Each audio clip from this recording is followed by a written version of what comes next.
Halo guys, welcome back Maniac Racing Indonesia. Jadi episode kali ini saya akan ngobrol sama Mas Wawan. Setelah tadi kita udah room tour, kita dari depan sampai ruangan belakang, di mana ada mesin kopi noken yang otomatis, ya Mas? Ya. Dan ada perubahan di bagian atas, penambahan ruangan ya Mas berarti? Betul. Penambahan ruangan. Dan tadi kita udah lihat dyno pertama untuk Black Titanium di tahun 2023. Pengalaman baru saya menggunakan Mas Wawan menggunakan bahan bakar metanol itu benar-benar pedes banget. Jadi harus benar-benar safety kayak masker dan pelindung telinga dan kacamata lebih baiknya. Tadi saya tidak pakai kacamata, benar-benar berair matanya, pedes banget. Belum nitro padahal itu. Belum nitro lebih anu ya Mas? Lebih pedes lagi. Lebih pedes? Iya. Oh, baru metanol ini. Jadi metanol dicampur nitro. Nitro, iya. Begitu. Saya nggak ngebayangin kalau bahan bakarnya itu. Oke, pembahasan kali ini di part 3, di episode 3. Saya ngobrol singkat tentang pengalaman Mas Wawan, di mana Mas Wawan sudah lebih dulu atau orang pertama kali yang mengawali, saya sebutnya gitu ya Mas ya, yang mengawali drag bike ke luar negeri. Mungkin tahun-tahun dulu yang sebelum-sebelumnya sudah pernah Indonesia balap di sana, tapi tidak membawa motor. Iya, betul. Hanya pembalap saja gitu guys. Dan Mas Wawan dan tim Tridharma yang mengawali keluar negeri bawa motor dan pembalap. Yang paling penting sih membawa nama Indonesia di Asia, khususnya di drag bike. Oke, sebelumnya nih apa kabar nih Mas Wan? Baik, di Mas. Tahun ini sehat Mas Wan? Alhamdulillah. Nah, sudah memasuki 2023. Rasanya mungkin ada yang beda nggak di tahun 2022 kemarin? Yang pasti lebih semangat dari yang tahun kemarin karena mungkin banyak pengalaman-pengalaman di awal kemarin, di akhir tahun 2022 dan kemarin awal tahun itu. Awal tahun ini. Iya. Lebih semangat lagi ini untuk Mas Wawan. Apa yang bikin beda nih Mas? Mungkin konstruksi mesin di Malaysia dan di Thailand, menurut pandangan Mas Wawan sendiri. Kalau untuk segi mesin hampir sama Mas, antara di Thailand sama di Malaysia gitu. Yang membedakan itu mungkin sirkuit ya Mas. Oh, sirkuitnya? Ya, sirkuit kalau yang di Thailand itu dia lebih banyak perkatnya. Oh. Iya, dibanding waktu saya balap di Malaysia gitu. Lebih banyak. Berarti panjang gitu ya Mas ya? Iya, jadi perkatnya itu lebih banyak Mas. Hampir 50 meter apa ya kalau yang di Rasame itu. Cuma kalau yang di Klong 14 itu saya nggak sempat buat lihat ke sirkuit langsung karena saya di pedok kan, fokus ke tugas saya mapping itu. Tapi ini unik banget sih. Saya pribadi juga kemarin pas saya ngobrol sama Mas Andi juga, saya yang harusnya sih seperti ini, kayak ditunjuk nih salah satu tim mewakili Indonesia ke luar negeri. Ya harus ada tugas masing-masing. Kayak ada chief mekanik bagian engine sendiri, mapping sendiri, dan bahan bakarnya sendiri. Dan itu luar biasa banget, kolaborasi yang sangat luar biasa. Oh iya, sudah satu frekuensi, terus kolaborasi, hasilnya maksimal ya Mas ya? Betul, iya Mas. Tapi ya sayang waktu Batang pas main itu dia kan jumping. Ya itu di luar dugaan sih Mas. Di luar dugaan. Nah, terus yang race kedua saya lihat data dari Ecu, saya evaluasi, pikir saya timnya lebih bagus, tapi ternyata malah timnya melorot 0,1 karena ternyata kampasnya pecah. Ya, kemarin Iya. juga pas di episode Mas Andi juga cerita mengalami sempat kampas pecah. Betul, ya. Oh, itu sangat disayangkan karena memang di luar dugaan ya Mas kalau Iya. hal-hal seperti itu di Iya, sirkuit itu udah betul. namanya balapan, hal seperti itu kayak lumrah ya Mas Iya, ya. iya. Kita udah Mas Wawan dan Mas Andis dan Mas Sofyan itu udah memaksimalkan tugasnya masing-masing. Alhasil kenyataannya berkata lain ya Mas ya. Betul. Tapi podium keempat itu luar biasa banget. Hasil nih kolaborasi ini benar-benar membawa nama Indonesia di ajang event resmi NGO. Itu effort besar di sana ya Mas? Jadi Gengsinya itu ya Mas? NGO itu kan sebetulnya apa ya?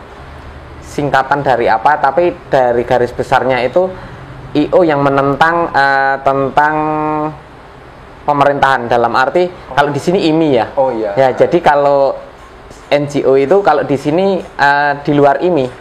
Oh. Ya, jadi makanya dia buat peraturan itu seenaknya dia. Oh gitu. Iya, jadi itu kan orang-orang liaran jadi satu, terus dia bikin organizer dinamai NGO. Itu singkatannya apa gitu lupa saya, Oh, Mas. tapi ada ya Mas? Ada. Jadi orang-orang kayak hobi liaran. ilegal. Ya, ilegal lah. Iya. Illegal race. Ya, Dibikin organisasi dan ada donaturnya. Betul. Mungkin ya Mas ya. Ya. Terus jadinya event NGO itu ya. iya. Ternyata- Makanya kan di situ ada 1000 meter, ada 600, ya sesuka ke dia. Tapi kalau di lainnya itu rata-rata 201, Mas. Begitu. 201 sama 402 paling ya. Iya, betul. Iya. Hanya event ini karena mungkin kayak saya dan mungkin teman-teman ada yang nonton ini lihat event di Thailand yang paling ramai cuman hanya NGO. Iya, Mungkin karena segi dokumentasinya betul, kali, Mas, ya. yang Ya. bagus dari gitu ya. segi medianya, Mas, dia bagus. Nah, jadi sebetulnya banyak itu, nggak cuma NGO aja yang di Thailand itu. Yang bergengsi gitu kan. Betul, ya. Karena ya mungkin yang lain bagus tapi expose-nya ke sosial Betul, media yang iya. mungkin kurang Iya, sempurna ya Mas ya. Betul. Masih lebih baik NGO jadi terkenalnya NGO. Seperti itu kan. Jadi kita tahu sebenarnya NGO itu ya seperti klub ya sebenarnya bisa Betul, komunitas bisa dibilang seperti itu, Mas. seperti itu yang Iya. dibikinkan wadah, ada suatu donatur yang membikinkan wadah jadinya event NGO. Dan pengalaman yang paling berkesan mungkin Mas Mas Wawan yang sudah ke Malaysia dan ke Thailand kemarin, apa ini Mas? Mungkin bisa diceritain. Ya, pada dasarnya saya ke sana ingin belajar, istilahnya mengetahui lah seperti apa di sana keadaannya, cara mereka setup engine, tentang bahan bakar. Nah, tapi sampai sana saya malah bingung. Bingung dalam arti gini, mereka bahan bakar ya cuma istilahnya nyampur, untuk persentase bahan bakarnya ya cuma filling kira-kira lah. Ilmu kira-kira. Ya, kalau untuk bahan bakarnya mereka saya lihat seperti itu. Dan alatnya Mas Sofyan kan juga diminta sama mereka untuk buat belajar. Alat yang tabung atau yang buat Ya, pengecekan? hidrometer itu. Oh, hidrometer. Ya, jadi dia diminta boleh nggak alat ini ditinggal di sini ya, dikasih. Pikir saya kan ke sana mau belajar sebenarnya seperti apa di sana itu. Ternyata keadaannya berbalik, ya? sama yang beda sama yang saya bayangkan. Ya, mungkin Mas Wawan, saya dan mungkin teman-teman kalau dengar kata Thailand, drag bike ini di bidang drag bike ya khususnya. Drag di Thailand sangat maju, sangat berkembang, sangat ya pekat terhadap teknologi yang saat ini lagi rame gitu ya. Betul. Dan ternyata tidak semua ya Mas ya. Tidak semua mungkin ya. Kalau yang kemarin saya datangi, terus saya main ke sana ya, ditanya sama Mas Sofyan, bahan bakarmu seperti apa, nyampurnya gimana, kan sampai segitu. Nah ternyata kok seperti ini gitu. Nah yang bikin penasaran lagi itu tentang Echo ya. Di sana kan saya heran kalau kemarin waktu belum ke Thailand itu kan kayak baterai dia cuma penggunaannya mAh-nya kecil, sedangkan di sini kan saya pakainya gede. Nah kok akinya bisa kuat, baterainya kan. Nah setelah di sana ya ketemu jawabannya semua. Karena di sana waktu balap pun dia nggak pakai sensor lambda, jadi dia hanya ECU, aktifin ECU, coil sama full pump, udah itu aja, jadi simple gitu. Ya jadi kayak saya juga ngelihat motor-motor sana lebih simple dengan iya. kabel-kabelnya. Saya kira itu penataannya mungkin di sana ada trik sendiri biar terlihat simple dan ternyata ya, kalau itu aja ya mas perangkatnya. Perangkat yang misalkan kita menggunakan perangkat sama yang mereka pasang, ya mungkin ya baterainya kecil, ya kan, kabelnya juga ringkes, nggak gitu-gitu. banyak yang apa ya ngelaber-laber gitu ya mas? Enggak. Itu, nah terus heran lagi saya waktu mereka setting kan, pikir saya itu kalau ketika balap tok yang nggak dipasang, ternyata setting pun mereka nggak pakai sensor wideband, itu nggak pakai. Terus saking penasaran saya tanya, kenapa kamu nggak pakai sensor wideband, sensor O2 kan gitu. Kalau itu kalau di sistem injeksi, maaf saya potong dulu, injeksi itu kalau nggak pakai itu bisa fatal mas. Ya itu kan buat mengetahui boros enggaknya bahan bakar kan. Kalau kita nggak pakai itu ya kita gimana mau lihat motor ini pas nggak, paling ya cuma patokan lihat busi kan. Ya kayak setting kayak kita setting karbu gitu. Nah saya heran di situ, kok ini pada nggak pakai. Aku pikir itu waktu balap tok yang nggak dipakai, ternyata setting pun mereka juga nggak pakai. Terus saya tanya, bagaimana kamu bisa mengetahui bahwa dengan settingan ini bisa pas gitu. Dia cuma feeling joki sama mekanik. Iya, sama tuner kan rata-rata mereka ada juga yang istilahnya buat mapping ECU, khusus buat mapping ECU gitu. Bisa namanya tuner. Namanya tuner kalau orang di Indonesia itu. Kita tuner itu chief yang bikin mesin itu tuner. Itu yang buat tuner. Jadi ya kalau di sana itu tuner itu tukang mapping. Iya. Oke, jadi tadi mappingan di sana ternyata tidak menggunakan sensor apa tadi mas? O2. Iya, jadi sensor wideband. Jadi mereka mengandalkan feeling kan. Ya, sempat kaget juga jadinya. Kaget ya mas ya. Secara kita di sini kayak Mas Wawan, mungkin yang injeksi road race maupun drag, tapi kita bicara lebih ke drag bike-nya. Itu sudah dari lama ya mas ya, dari awal ya mas ya, menggunakan sensor itu ya mas ya? Iya, dan itu wajib.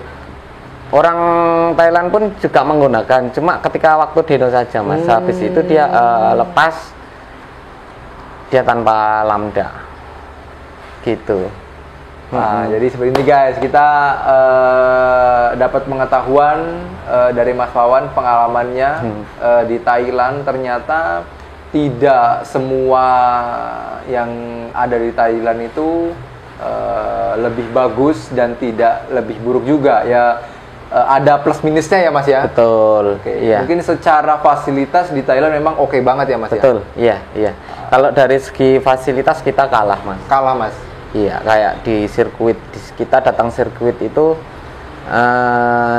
mulai nyeting itu mulai jam 1 siang sampai jam 10 malam kalau di Rasame. Tapi kalau di Klong 14 itu sampai jam 12 kalau nggak salah. Jam 1 siang sampai jam 12 malam? Ya, itu tergantung sirkuitnya mas. Kalau di Rasame itu jam 10, kalau yang di Klong 14 itu jam 12. Iya. Tapi ya bayar sirkuitnya lumayan juga mas. Per motor itu 550 kalau di Rasame. Kalau di Klong 14 itu 850. 850. Benefitnya yang kita dapat dengan mengeluarkan budget segitu? Ya fasilitas seperti tenda, terus listrik, gitu-gitu. udah disediain dari sirkuit. Iya, betul. Jadi kita udah nggak perlu Genset. bawa genset dan lain-lain. Enggak, iya. Oh. Ini suatu ide lagi, mungkin bisa diterapin di Indonesia ya Mas ya. Kayak tempat setting. Ya paling bagusnya sih kalau ada sirkuit permanen ya Mas ya. Iya. Kita kalah di situ sih Mas. Itulah langkah baiknya Indonesia punya sirkuit permanen dan diterapin sistem seperti di Malaysia ataupun di Thailand ya Mas ya. Itu nanti bakal lebih keren lagi dunia drag bike. Nah, di situ waktunya pengembangan ide-ide yang selama ini terhambat karena kurangnya fasilitas. Terutama sirkuit. Iya, betul. Nah, terus selain ada perbedaan di mapping ya Mas, khususnya Mas Wal kan spesialis mapping saat di Thailand ya Mas ya. Selain kabel lambda, tidak menggunakan kabel lambda, apalagi nih Mas yang mungkin yang mungkin menjadi beda dengan Mas Wawan umumnya yang dilakukan Mas Wawan di sini? Untuk perbedaan sih yang pasti cuaca waktu ke sana itu saya kaget dengan cuaca di sana karena dingin Mas ternyata.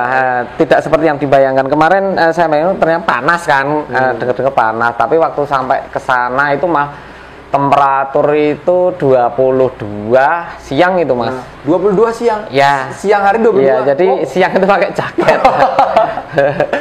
Ya, malam itu bisa 18. Nah, untuk perbedaan temperatur itu kan beda juga di mappingan Mas. Yang di sana itu yang pasti kelembapan itu 50%, sedangkan di sini kan 70-80. Nah, kalau semakin kecil persentasenya berarti kan udara itu kering Mas. Oh, berarti di sana itu dingin tapi kering. Iya, jadi kalau kita sebagai kayak di kulit aja lah. Di kulit itu jadi kayak di garis gini putih. Betul gitu ya. Kalau orang Jawa bilang busik. Iya. Jadi kayak di kulit besisik lah. Besisik.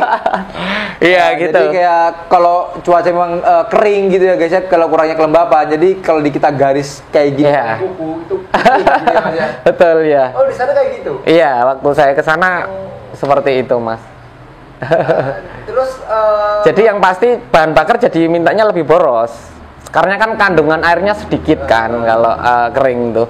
Nah, bahan bakar itu 1 liter bisa paling panasin mesin running, nyoba 1 kali, balik ke pedok, mau setar udah isi. 1 liter. Iya, 1 liter. Saya juga heran, kok sampai segitunya gitu loh. Makanya kalau di Malaysia kemarin apakah kayak gitu Mas? Atau mungkin cuaca di sana sama kayak di Indo? Kalau di Malaysia hampir sama seperti di Indo lah, ya. Iya. Tingkat kelembapannya juga hampir sama. Iya, betul. Yang beda banget tetap di Thailand kemarin. Hal-hal yang baru yang mungkin pertama kali Mas Wawan lakuin, aku ini di Indo ini belum pernah kayak gini, di Malaysia kemarin belum pernah mengalami kayak cuaca atau mungkin rasa seperti ini. Ada lagi nggak? Kalau saya hanya mengamati ya Mas kemarin, dari segi-segi orangnya yang kemarin di Thailand itu kan rata-rata bengkel itu ya hampir punya fasilitas komplit lah kayak bubut milling. Nah, mereka itu orang-orangnya kreatif Mas. Kreatif dalam apa ini Mas? Bisa didetailkan lagi? Nah, mungkin dari spare part. Dia kayak blok itu kemarin juga bikin sendiri. Terus iya. Di bengkelnya gitu ya? Iya, jadi heran saya. Kalau di Indonesia kan dari sepengetahuan saya belum ada yang sampai sedetail itu ya. Kreatif lah kalau. Jadi mungkin kalau dibilang motor-motor Thailand lebih bagus mungkin ya karena mereka semua alat punya, jadi mungkin busing kurang dikit, dia custom sendiri, dibagusin lah gitu, makanya motor-motor mereka cakep-cakep. Iya, dan semangat mereka itu luar biasa. Ini yang unik katanya kemarin waktu aku ngobrol sama Mas Andi sih Mas.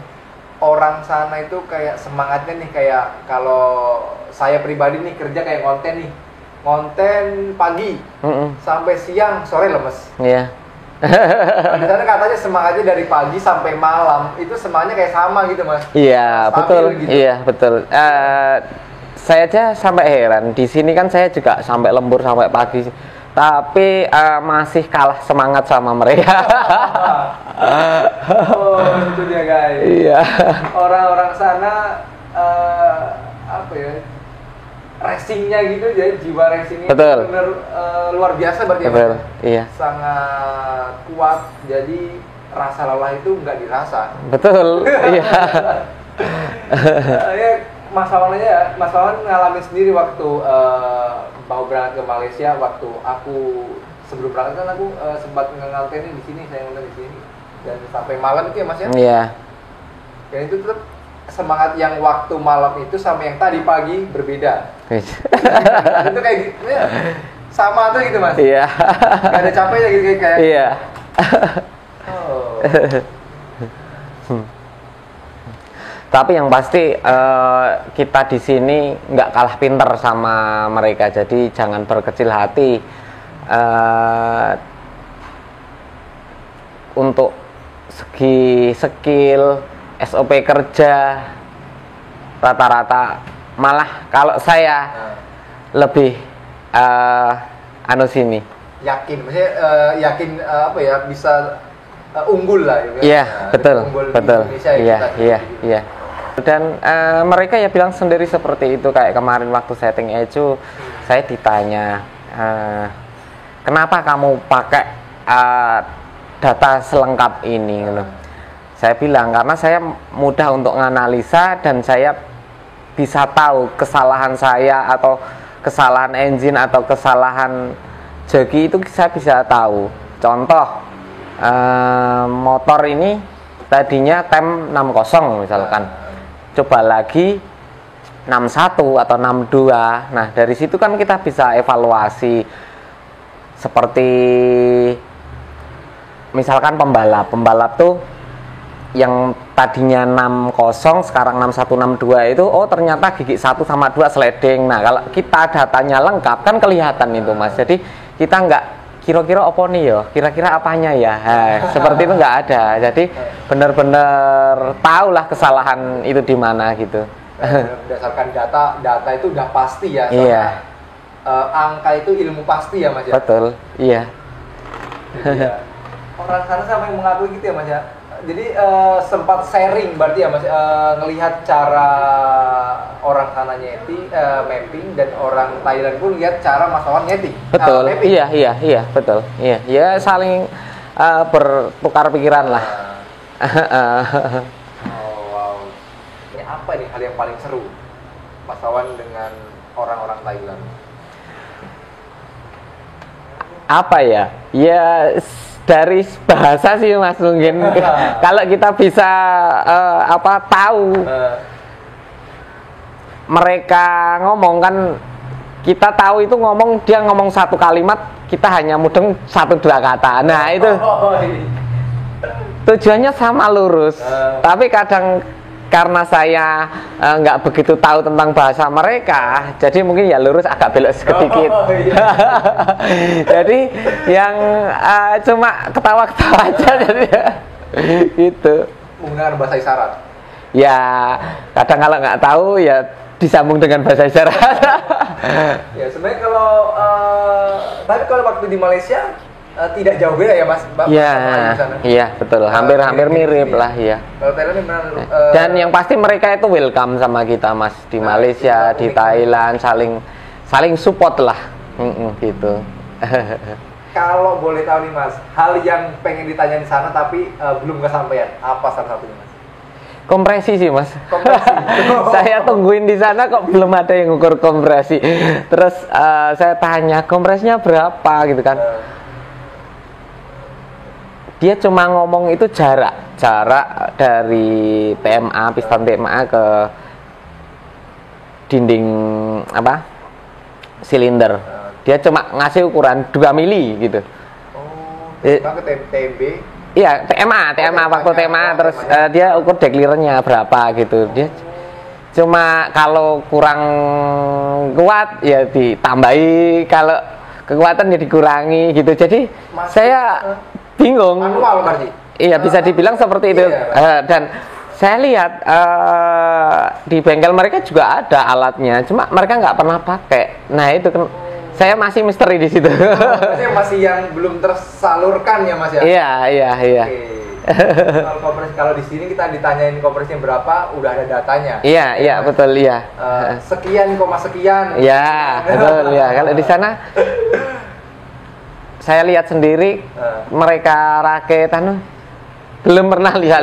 Iya. Oh, jadi berarti seru ya Mas ya? Seru iya. Jadi kalau kemarin tanya misalkan kayak teman kan yang main ke sana, tolong dong tanyain kompresinya berapa kalau sana. Nggak tahu kata dia kan gitu. Nah, mosok nggak diukur kan gitu. Nah, terus datang ke sana sendiri, oh ternyata ya bener. Nggak diukur ya? Ya kalau waktu saya ke sana dia nggak ngukur, tapi nggak tahu. Itu yang masih penasaran saya. Yang penasaran ya cuma dua itu tok Mas.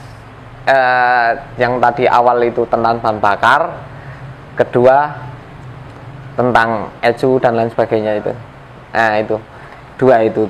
Tapi kan kalau mesin saya yakin orang sini pasti nggak kalah jago sama mereka. Pasti bisa. Iya. Indonesia power. Jadi kita harus bangga guys. Iya. Dan kita harus menunjukkan kapasitas kita itu bisa di atas mereka. Kalau tujuan saya sih intinya itu ke depan orang-orang ASEAN itu ngerjain motor drag itu di Indonesia gitu. Ini guys, ini dia poinnya.